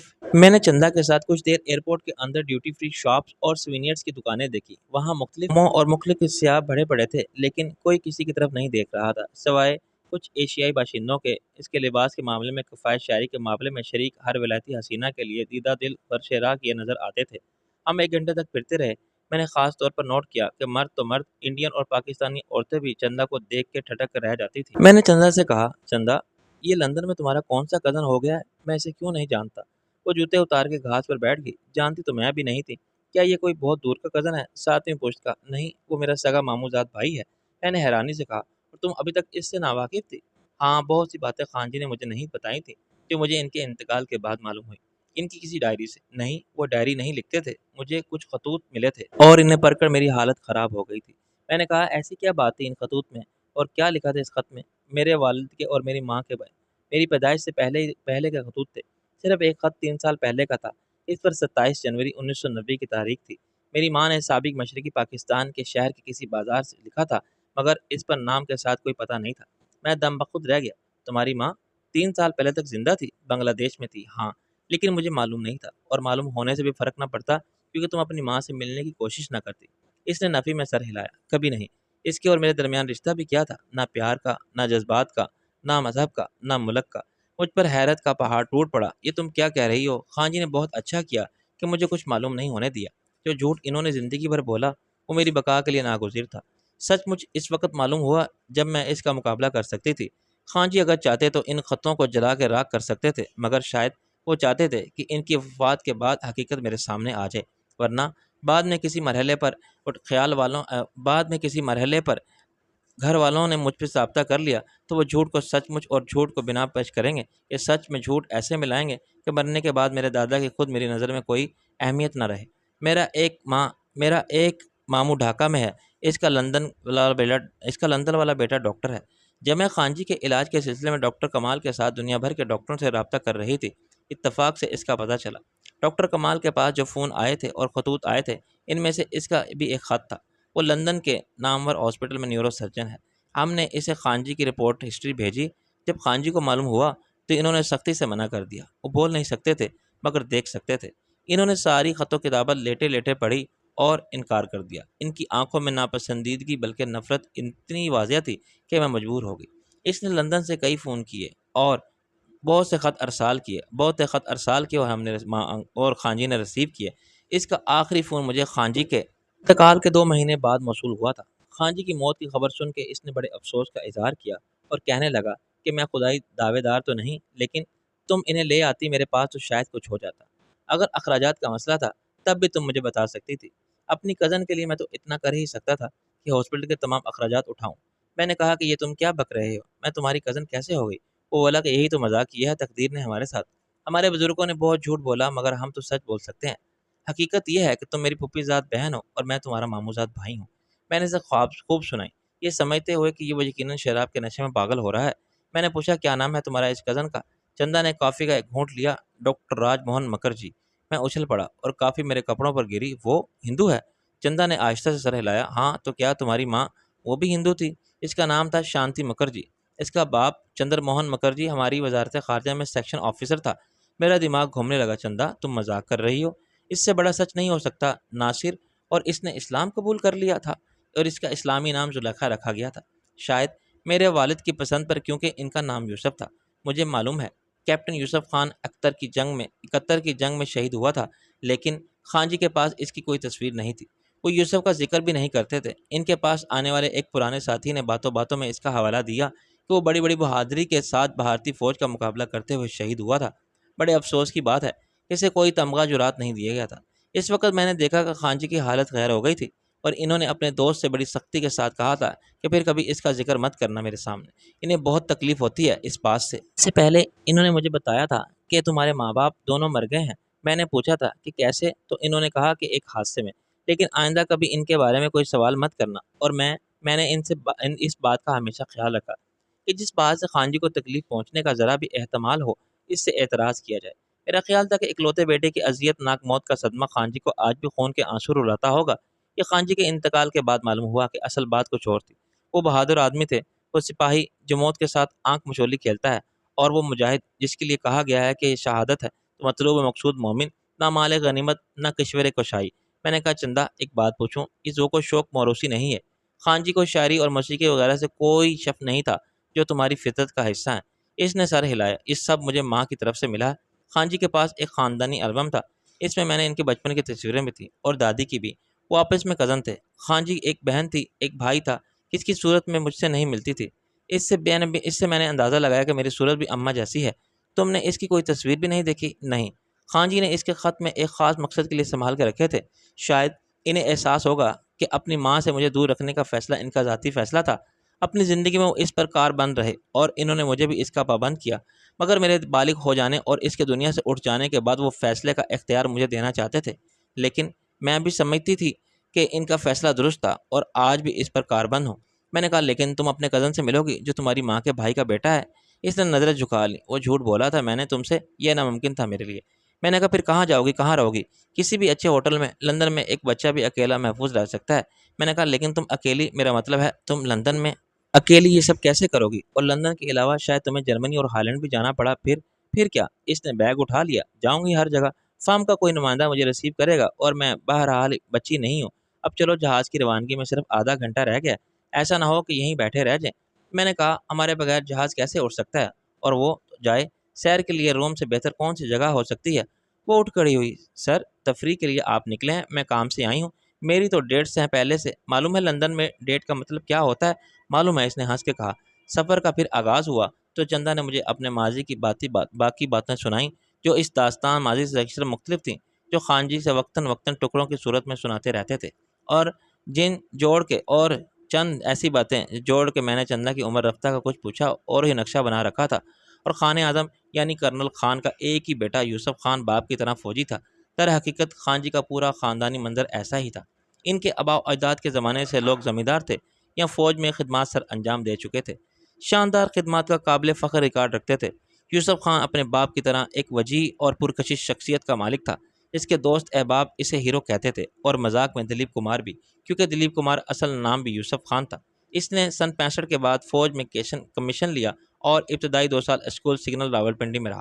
لیفٹیننٹ ہو جانے کے بعد کچھ دیر وہ ایک یونٹ میں رہا، پھر اسے اسپیشل سروس گروپ میں کام کرنے کا موقع ملا، جہاں کے تربیت یافتہ عام طور پر کمانڈو کہلاتے ہیں۔ SSG کی ٹریننگ اس نے ہریانہ بلوچ کے ساتھ کی، اور یہ زمانہ مشرق پاکستان میں پراشوب تھا۔ 1970 کے انتخاب کے بعد عوام نے کھلم کھلا بغاوت کیا اور علیحدگی کا تحریک چلانے کا عمل شروع کر دیا۔ جب نوجوان کیپٹن یوسف خان کی پوسٹنگ بنگلہ دیش میں ہوئی تو حالات زیادہ خراب ہو چکے تھے، لیکن اس میں یوسف خان کی ملاقات بڑے فلمی انداز میں شانتی سے ہوئی، جو ایک مقامی کالج میں BA کی طالبہ تھی، بڑی اچھی ڈانسر تھی اور باپ کی وجہ سے موسیقی کا اعلیٰ ذوق رکھتی تھی۔ بنگال میں رقص موسیقی کو وہاں کے طرز معاشرت بڑی اہمیت حاصل ہے۔ ہندو گھرانوں میں تو موسیقی کو عبادت کا حصہ سمجھا جاتا ہے، مگر اس پورے کلچر میں مسلمان بھی الگ نظر نہیں آتے۔ بیشتر گھرانوں میں لڑکیوں کو گانا ناچنا قابل تعریف مانا جاتا ہے، اور اس میں مہارت لڑکی کے لیے اتنی ہی اہم تسلیم کی جاتی ہے جتنی ہمارے گھروں میں امور خانہ داری کی تعلیم۔ شانتی کسی انٹر کالج ڈانس پرفارمنس میں شریک ہو کے آ رہی تھی کہ ایک جگہ اس کی گاڑی خراب ہو گئی۔ اس نے سائیکل رکشہ لے لیا۔ اس فنکشن سے آنے والے کچھ لڑکے موٹر سائیکلوں پر شانتی کے پیچھے لگ گئے۔ وہ سب آوارہ اور گنڈے قسم کے نوجوان تھے۔ رکشے والے نے انہیں منع کیا، مگر وہ کہاں ماننے والے تھے۔ انہوں نے رکشے کو ٹکر ماری اور پھر رکشے والے سے جھگڑا کرنے لگے۔ دبلا پتلا فاقہ کش رکشے والا ایک لڑکی کے لیے ان سب سے اپنی ہڈیاں نہیں توڑوا سکتا تھا۔ وہ رکشہ چھوڑ کے بھاگ گیا۔ نوجوانوں میں سے دو نے شانتی کو موٹر سائیکل پر بٹھا کے گھر چھوڑنے کی پیشکش کی۔ اگر ایک ہوتا تو جان چھوڑانے کے لیے شانتی یہ آفر قبول کر لیتے، مگر وہ آپس میں لڑنے لگے۔ اسی وقت یوسف خان کا وہاں سے گزر ہوا تو اس نے دو نوجوانوں کو مار پیٹ کرتے دیکھا۔ وہاں چار لڑکے موٹر سائیکل اسٹارٹ کیے پاؤں زمین پر رکھے کھڑے تھے اور رکشے میں ایک لڑکی بیٹھی تھی۔ یوسف خان کے پوچھنے پر چار لڑکوں نے اسے دھکے دیے اور گالیاں دینے لگے۔ چل ادھر سے شالا پنجابی۔ یہاں یہ وضاحت ضروری ہے کہ اس زمانے میں مغربی پاکستان سے تعلق رکھنے والے کو پنجابی ہی کہا جاتا تھا، اور عوامی جذبات کو اس طرح ابھار دیا گیا تھا کہ وہ ہر اردو بولنے والے سے نفرت کرنے لگے تھے، اور یہ نفرت پولیس اور فوج کے معاملے میں اور زیادہ شدت اختیار کر لیتی تھی۔ یوسف خان اپنی واضح قطع خصوصاً ہیئر سٹائل سے فوج یا پولیس کا افسر ہی لگتا تھا۔ یوسف خان ایک تو پٹھان، پھر فوجی، اور مزید یہ کہ کمانڈو۔ وہ کہاں تک ضبط سے کام لیتا جب اس کی سمجھانے بجھانے کی کوشش ناکام ہو گئی اور خود لڑکی مدد کے لیے درخواست کرنے لگی اور یہ بتانے لگی کہ کس طرح اسے یہ گنڈے بہت دیر سے گھیرے ہوئے ہیں، تو یوسف خان نے ان کو سبق سکھانے کا فیصلہ کیا۔ اس نے دونوں لڑنے والوں کو گردن سے دبوچ کے الگ کیا اور ایک ایک مکہ رسید کر کے انہیں مخالف سمتوں میں پھینک دیا۔ ان کے باقی ساتھی بیک وقت یوسف خان سے سمٹ گئے۔ یوسف اگر تربیت یافتہ کمانڈو نہ ہوتا تو تب بھی ان کا مقابلہ کر لیتا۔ جب اس نے خالص پیشہ ورانہ انداز میں ان کی گوش مالی شروع کی تو چند منٹ میں وہ سب فرش خاک پر آڑے ترچھے پڑے نظر آئے۔ پھر نہ جانے کہاں چھپا ہوا رکشے والا بھی سامنے آ گیا۔ کچھ لوگ دور کھڑے حقیقی زندگی میں ایک فلمی فائٹ دیکھ رہے تھے۔ اس میں ایک ہیرو نے سچ مچ ولن لٹا دیے تھے۔ موٹر سائیکل کی ٹکر سے رکشے کا اگلا پہیہ ٹیڑھا ہو گیا تھا اور وہ چلنے کے قابل نہیں رہا تھا۔ یوسف نے خوف سے کانپتی لرزتی شانتی کو رکشے سے اتارا تو اسے یہ دیکھ کر مزید غصہ آیا کہ اس کی ساڑی اور بلاؤز بھی پھٹے ہوئے ہیں۔ شانتی نے روتے ہوئے بتایا کہ انہی بدماشوں کی حرکت تھی، اور یوسف نہ آتا تو معلوم نہیں یہ لوگ کیا کرتے۔ اتنے لوگ تھے دیکھنے والے، مگر آگے بڑھ کر اسے بچانے کوئی نہیں آیا۔ یوسف نے اسے تسلی دی اور ایک ٹیکسی میں بٹھا کے گھر چھوڑنے گیا۔ اسے بالکل پتہ نہیں چلا کہ زمین پر پڑے ہوئے نوجوان میں سے کتنے خوف سے دم سادے پڑے تھے، کتنے واقع بے ہوش تھے اور کتنے مکاری کر رہے تھے۔ وہ خود معاملہ بڑھنے سے پہلے اس جگہ سے دور چلا جانا چاہتا تھا۔ پولیس آ جاتی تو اس کے لیے بھی مسئلہ ہو جاتا۔ فوجی افسروں کو سختی سے ممانعت تھی کہ وہ شہری علاقوں میں اشد ضرورت کے بغیر تنہا نہ جائیں اور کسی جھگڑے میں نہ پڑیں۔ شانتی کے باپ نے بیٹی کو ڈانٹا ڈپٹا کہ ایسے حالات میں وہ اکیلی کیوں گھر سے نکلتی ہے، لیکن اس نے یوسف کا شکریہ ادا نہیں کیا۔ اس نے الٹا یہ شکوہ کیا کہ اب وہ زیادہ مشکل میں پڑ جائیں گے۔ اچھا ہوتا اگر وہ اس معاملے میں نہ پڑتا۔ ایسے آوارہ لڑکے تو ہر جگہ ہوتے ہیں اور ان سے دشمنی مول لینا مہنگا پڑتا ہے۔ شانتی کو روز کالج بھی جانا ہوتا تھا۔ یوسف کو سخت غصہ آیا مگر وہ پی گیا۔ شانتی کی ماں البتہ بہت شائستہ اور خوش اخلاق عورت تھی۔ وہ انتہائی حسین بھی تھی اور شانتی جیسی دو لڑکیوں کی ماں ہونے کے باوجود ان کی بڑی بہن لگتی تھی۔ یوسف کو بعد میں معلوم ہوا کہ رقص کی تعلیم اسے ماں نے دی تھی۔ باپ گانے کو برا نہیں سمجھتا تھا، لیکن اسے بیٹیوں کے پبلک پرفارمنس پر اعتراض تھا۔ یوسف واپس لوٹ رہا تھا تو اس نے گھر کے اوپر والی ایک کھڑکی میں شانتی کو دیکھا۔ وہ شکریہ ادا کرنے کے لیے دونوں ہاتھ جوڑے کھڑی تھی۔ اس نے لباس بدل لیا تھا۔ اب وہ ایک سیاہ بغیر آستین والی شرٹ میں تھی۔ اس کے ناقابل یقین حد تک لمبے گھنے اور سیال بال کھلے ہوئے تھے اور آگے پیچھے پھیلے ہوئے تھے۔ یوسف نے اسے دیکھا اور دیکھتا ہی رہ گیا۔ کھڑکی کے فریم میں وہ پیکر سے رانائی کسی شاعر کی غزل اور مصور کے خیال کی طرح نظر آ رہی تھی۔ وہ نہ جانے کتنی دیر محصور کھڑا رہتا تھا۔ اچانک اس کے کانوں میں ایک گالی کے ساتھ گولی کی آواز آئی، شالا حرامی۔ یوسف نے اپنے بازو میں انگارہ پیوست ہوتا محسوس کیا۔ اوپر سے شانتی نے چیخ ماری اور یوسف نے موٹر سائیکل پر فرار ہونے والے نوجوان کو ایک چست لگا کے دبوچ لیا۔ وہ فائر کرتے ہی پلٹ کے بھاگ جانا چاہتا تھا، مگر اسے ریوالور جیب میں رکھ کے موٹر سائیکل کو موڑنے میں چند سیکنڈ لگ گئے۔ یوسف نے بازو کی تکلیف کو نظر انداز کرتے ہوئے نوجوان کو کھینچ لیا اور ٹوکروں پر رکھ لیا۔ بے در پہ پڑنے والے مکوں سے وہ بے جان ہو کے گر گیا۔ دیکھتے دیکھتے وہاں 50-60 مرد عورتیں اکٹھے ہو گئے۔ وہ ایک پنجابی فوجی کے ہاتھوں ایک بنگالی چھاترو یعنی طالب علم کی پٹائی پر مشتعل تھے۔ اوپر چلاتی ہوئی شانتی کو اس سے گالیاں بکتے ہوئے باپ نے پیچھے گھسیٹ کر کھڑکی بند کر دی تھی، لیکن ابھی تک کسی کو معلوم نہیں تھا کہ فساد شانتی کے سبب ہو رہا ہے۔ خون یوسف کو آستین کو تر کر چکا تھا، اس نے ریوالور نکال کے مجمع سے کہا، اس نے پاکستانی آرمی کے ایک افسر پر گولی چلائی ہے، میں اسے دہشت گردی اور تخریب کاری کے الزام میں پولیس کے حوالے کر دوں گا، اگر کسی نے میرا راستہ روکا تو میں اسے گولی مار دوں۔ یوسف کا وہ راستہ کسی نے نہیں روکا، اس نے فائر کرنے والے نوجوان کو تھانے میں بند کر دیا اور اس کے خلاف قاتلانہ حملے کی رپورٹ لکھوا دی۔ پولیس کے لیے یہ ممکن نہ تھا کہ وہ کپتان صاحب کو ٹال سکتی۔ تھانے سے وہ آرمی ہاسپٹل گیا اور زخم کے بارے میں میڈیکل رپورٹ حاصل کی۔ گولی اس کے بازو کے نچلے حصے کے گوشت میں پیوست تھی۔ زخم گہرا تھا مگر خطرناک نہیں تھا۔ گولی نکالنے کے لیے معمولی سا آپریشن ضروری تھا، چنانچہ یوسف ہاسپٹل میں داخل کر لیا گیا۔ اس کا خون گولی لگ جانے کے بعد جدوجہد اور تھانے جانے کی وجہ سے کافی ضائع ہو گیا تھا۔ اگر وہ سیدھا ہاسپٹل چلا جاتا تو شاید ڈاکٹر اسے 2 گھنٹے میں فارغ کر دیتے اور زخم کی ڈریسنگ کرا کے چلا جاتا، لیکن اب اسے اینستھیزیا کے ساتھ ہی خون کی ضرورت بھی پڑی۔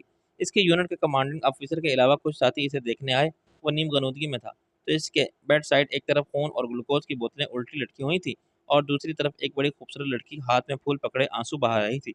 ڈاکٹروں کی یقین دہائی سے مطمئن نہیں کر سکی تھی۔ اس کا خیال تھا کہ یوسف کی حالت بہت سیریس ہے۔ اس ایک ملاقات کے بعد یوسف اور شانتی کی ملاقاتیں ہوئیں۔ ان کے درمیان صرف معاشرتی اقتدار، سیاسی نظریات اور بنگالی اردو کے تعصبات کی سرحدیں حائل نہیں تھیں، سب سے بڑی خلیج مذہب کی تھی۔ یوسف خان کو اس کے ساتھیوں نے بھی خبردار کیا کہ اس معاملے میں وہ ایک حد سے آگے نہ بڑھے۔ چند ایک نے تو خاصا مشورہ دیا کہ بھائی لڑکے پکے پھل کی طرح جھولی میں آ گری ہے تو منہ میٹھا کرو اور ہاتھ جھاڑ کے الگ ہو جاؤ، مگر یوسف کو تو عشق کے وائرس نے جکڑ لیا تھا، جس کی نہ کوئی دوا اور نہ ویکسین، سوائے شربت وصل کے جس کا ملنا خبر است و محال است و جنوں والی بات تھی۔ شانتی پر مرض کا حملہ زیادہ شدت سے ہوا تھا، یوسف خان کے لیے بھی کچھ بھی کرنے کو تیار تھی۔ شانتی نے اس کو رازدار بنا لیا تھا۔ اس نے شانتی کو سمجھایا کہ اس کا اس کا گھر والے کبھی نہیں مانے گا اور موجودہ حالات میں یہ شادی صرف اور صرف فسادات کا سبب بن جائے گی۔ ہاں، اگر وہ کپتان اپنا مذہب چھوڑ دے، پھر مغربی پاکستان کے ایک فوجی افسر سے شادی کو مذہب پرستوں کی حمایت حاصل ہو جائے گی اور یہ کہا جا سکے گا کپتان تو 2 قومی نظریے سے منحرف ہو گیا ہے اور دیش کی سیاسی تحریک میں شیخ مجیب الرحمان کی طرف دائمی کرتا ہے۔ ظاہر ہے یوسف خان کے لیے یہ سب ناممکن تھا۔ شانتی کے لیے اپنی جان تو دے سکتا تھا، مگر اس کی خاطر اپنا مذہب، اپنا وطن اور اپنا فرض نہیں بھول سکتا تھا۔ بالآخر تناور درخت اپنی جڑوں کے ساتھ زمین سے رشتہ استوار رکھے کھڑا رہا اور نازک شاخ گل ٹوٹ کے شجر سے الگ ہو گئی۔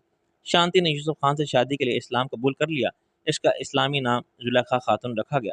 حالات کے تقاضوں کی سنگینی کو دیکھتے ہوئے انہوں نے شادی میں دیر نہیں کی۔ شانتی کے باپ نے بڑا ہنگامہ کیا۔ اس نے یوسف خان پر الزام لگایا کہ اس نے شانتی کو ورگلایا، یہ دعویٰ کیا کہ وہ ابھی نابالغ ہے، چنانچہ یوسف کے خلاف اغوا اور ریپ کا کیس بنایا جائے، مگر شانتی نے مجسٹریٹ کی عدالت میں بیان دے کر باپ کے سب دعوے جھٹلا دیے اور عدالت کی مرضی سے یوسف خان کے ساتھ چلے گئی۔ یوسف نے اس شادی کی اطلاع اپنے باپ کو دی تو خان اعظم کو یقین نہ آیا کہ ان کا اتنا فرما بردار اور سیدھا سادہ بیٹا ایسی غلطی بھی کر سکتا ہے اور عشق میں اس حد تک دیوانہ بھی ہو سکتا ہے۔ وہ فراق دل انسان تھے اور ان کے نزدیک کسی لڑکی کے بنگالی ہونے سے کوئی فرق نہیں پڑتا تھا، زبان کا فرق کوئی اہمیت نہیں رکھتا۔ لڑکی نے اسلام قبول کر لیا ہے، اچھی بات ہے، لیکن اس کے بیک گراؤنڈ کو قبول کرنا خان جی کے لیے مشکل ہو گیا تھا۔ وہ لڑکی ریڈیو پر گاتی تھی، اسٹیج پر ڈانس کرتی تھی، اس کی ماں بھی ایسے ہی تھی۔ وہ یوسف کے لیے ایک مثالی بیوی کیسے بنے گی جیسی وہ یوسف کے لیے تلاش کر رہے تھے اور کسی حد تک اپنی تلاش میں کامیاب بھی ہو گئے تھے۔ ان کے ایک پرانے ساتھی اور دوست سندھ کے ریٹائرڈ بریگیڈیئر عبدالرحیم سومرو کی بیٹی انہیں پسند آ گئی تھی اور انہیں اپنے دوست کو اپنی پسند سے آگاہ بھی کر دیا تھا۔ شکار کے سلسلے میں وہ 1 مہینے سے بریگیڈیئر عبدالرحیم کے ساتھ اس آبائی حویلی میں مقیم تھے اور سیزن ختم ہونے تک ان کا واپسی کا کوئی ارادہ نہ تھا۔ دونوں دوست جیب لے کر نکل جاتے تو 3 دن گھر نہیں لوٹتے تھے۔ وہ اپنی ریٹائرڈ لائف کو پوری طرح انجوائے کر رہے تھے۔ بریگیڈیئر رحیم کی دونوں بیویوں کی اولادیں مل کے زمین اور فصلوں کی پیداوار کے مسائل سے نمٹتی تھیں۔ کرنل خان کا اکلوتا بیٹا بھی مشرقی پاکستان میں تعینات تھا اور حال کے سیاسی حالات کی وجہ سے وہ اس کی طرف سے مشتعل فکر مند رہتے تھے، مگر ایک پروفیشنل سولجر کی حیثیت سے وہ سمجھتے تھے کہ ڈیوٹی از ڈیوٹی۔ بریگیڈیئر رحیم نے کئی سال پہلے کوشش کی تھی کہ کرنل خان اپنا گھر پھر آباد کر لے، مگر خان نے صاف انکار کر دیا تھا۔ آج اس نے پھر اپنے دوست کو آمادہ کرنے کی کوشش کی تھی۔ وہ ایک پورا دن شکار میں گزار کے لوٹے تھے۔ 5 دن شکار کے لیے اچھے نہیں ہوتے اور یہ بھی ایسا ہی تھا۔ وہ گھوڑوں پر سوار سیون چلے گئے، ان کے پیچھے نوکر شکاری کتوں کی زنجیریں پکڑے چلتے رہے۔ 4 ملازم 2 کتوں کی دیکھ بھال پر مامور تھے۔ 4 دائیں بائیں پھیلی ہوئی جھاڑیوں کو لمبے لمبے ڈنڈوں سے کھنگالے جا رہے تھے، اس امید میں کہ کہیں خرگوش نکل کے بھاگے تو کتے اس کے پیچھے چھوڑے جائیں، لیکن خرگوش تو جیسے غائب ہو گئے تھے۔ دوپہر گزر گئی تو ایک خرگوش بڑی مشکل سے ہاتھ آیا۔ شکاری کتے اس کے پیچھے لپکے، خرگوش جان بچانے کے لیے دائیں بائیں ہوتا جھاڑیوں میں جھپٹا جھپٹا آگے بڑھتا گیا۔ وہ گھوڑے بھگاتے کتوں کو شہ دیتے گئے۔ 1 میل کے اندر ہی کتوں نے خرگوش کو گھیر لیا اور دانتوں میں دبوچ کر لے آئے۔ ملازموں نے اسے فوراً ذبح کر کے صاف کر لیا۔ شام تک انہیں خرگوش اور ہاتھ لگا۔ اب نوکر علاوہ جلا رہے تھے تاکہ خرگوشوں کو بھون کے گوشت کی سبزی بنائی جائے۔ وہ ہاتھ منہ دھو کے ٹینٹ کے باہر فولڈنگ کرسیوں پر بیٹھے چائے پی کر دن بھر کی تھکن اتار رہے تھے۔ بریگیڈیئر رحیم نے کہا، خان، کیا یوسف کی کوئی خیر خبر ملی؟ نہیں، خط آئے ہوں گے گھر پر۔ میرا خیال ہے کل واپس چلا جاؤں۔ بریگیڈیئر رحیم نے کہا، کیوں، کیا ہوا؟ اس گھر میں کون ہے تیری راہ دیکھنے والا؟ پاگل ہو جائے گا اکیلا رہتے رہتے۔ نہیں یار، اب تو عادت ہو گئی ہے، رحیم بولا۔ بھائی عادت کے گھوڑے، پہلے تو نے کہا تھا کہ یوسف چھوٹا ہے، ستیلی ماں ہے، نہ جانے اس کے ساتھ کیسے پیش آئے۔ وہ ذمہ داری پوری کر دی تو نے، اب یوسف اپنی دیکھ بھال خود کر سکتا ہے، مگر تیری دیکھ بھال کرنے والا کوئی نہیں۔ اب کر لے شادی۔